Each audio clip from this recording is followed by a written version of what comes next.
រដ្ឋប្រកបជាជ័យរងរឿងរស្មីល្បីល្បាញតគ្នាត្រជាក់ត្រជុំសុខដុមរមនីជាតិនឹងប្រជាបានក្តីសុខសាន្តចម្រើនលូតលាស់លើគ្រប់វិស័យបញ្ជាក់អត្តន័យនៃភាពកានស្របតាមទិសដៅរាជរដ្ឋាភិបាលកំណត់តាមដានគោលនយោបាយប្រមុខដឹកនាំមានគុណតម្លៃចាក់ហុកវិស័យថ្លៃថាវែងឆ្ងាយទុនផ្លុនមើងមាត់បត់បានប្រែคลายទូលំទូលាយសាយលើសង្គមយុទ្ធសាស្ត្របញ្ចកោណកំណត់គោលដៅ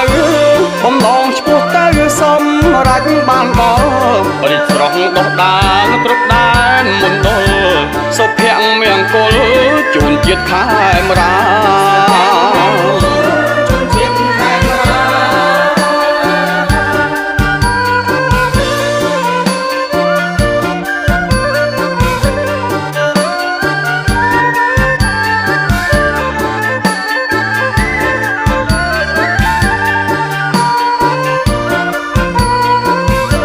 ប្រមុខដឹកនាំមានគុណតម្លៃចាក់ហុកវិស័យថ្លៃថ្លាវែងឆ្ងាយទុនផ្លុនមើងមាត់បត់បានប្រែคลายទូលំទូលាយសាយលើសង្គមយុទ្ធសាស្ត្របញ្ចកោណកំណត់គោលដៅ